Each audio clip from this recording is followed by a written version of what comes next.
Rishard Matthews chose to leave the team. I'm Amie Wells, and this is Titans Today. And I'm Mike Keith. The Tennessee Titans announced late this morning that they had agreed to Rishard Matthews' wishes and had released him. Terms of the release, confidential. Matthews had been the team's most productive receiver over 2 years, but had not been as productive this year. Let's take a look at Rishard Matthews' very unusual 2018. Matthews missed the majority of the off-season program with injuries, and then he missed the majority of training camp. He did sign a one-year extension on August the 21st and was activated from the physically unable to perform list on August the 26th. Matthews appeared in all 3 games for the Titans but did very little, 3 catches for 11 yards, 4 punt returns for 38 yards. General Manager John Robinson became aware that Matthews was unhappy last week, and then after the Tennessee Titans' victory in Jacksonville, it all came to a head. He reached out to me Monday and asked to be released or traded, and we explored the trade option and with several teams, and I would say that market never really manifested itself to get a deal there.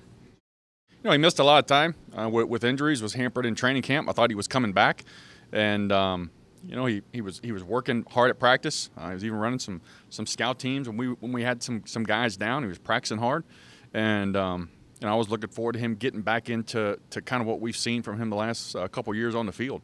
But he just felt that, you know, that wasn't happening.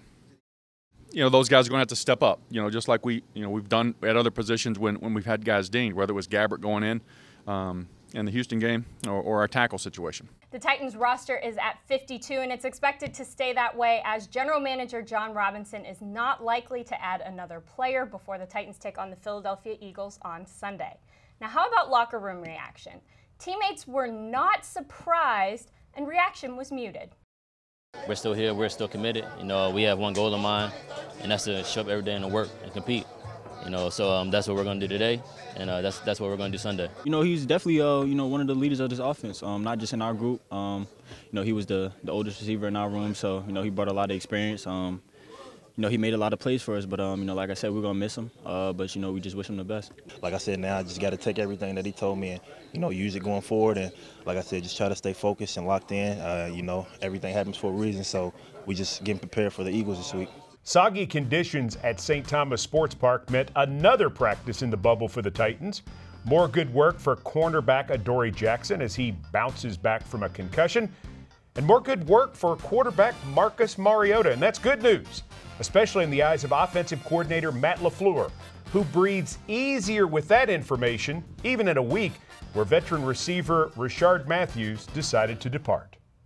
To be honest with you, it's just you're always focused on the guys that you have playing for you. I look at it no differently than what happened with Delaney. You know, you have an injury, you just got to move the next man up and take that approach and you know, find a way to produce with whoever you have on your roster. So it's just we're focused on those guys and that we have and how we can help them improve as players and really put them in position to, you know, help us have success as a whole. Give you a quick look now at the Tennessee Titans injury report for this Thursday.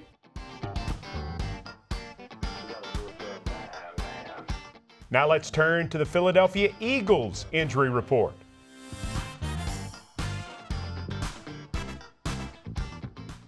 You know, we hadn't played this team since 2014. So, in contrast, we played the Jaguars, I think, 7 or 8 times since we've played the Eagles last. And so it was important for us to get to know these guys and get to know the personnel and kind of who they are.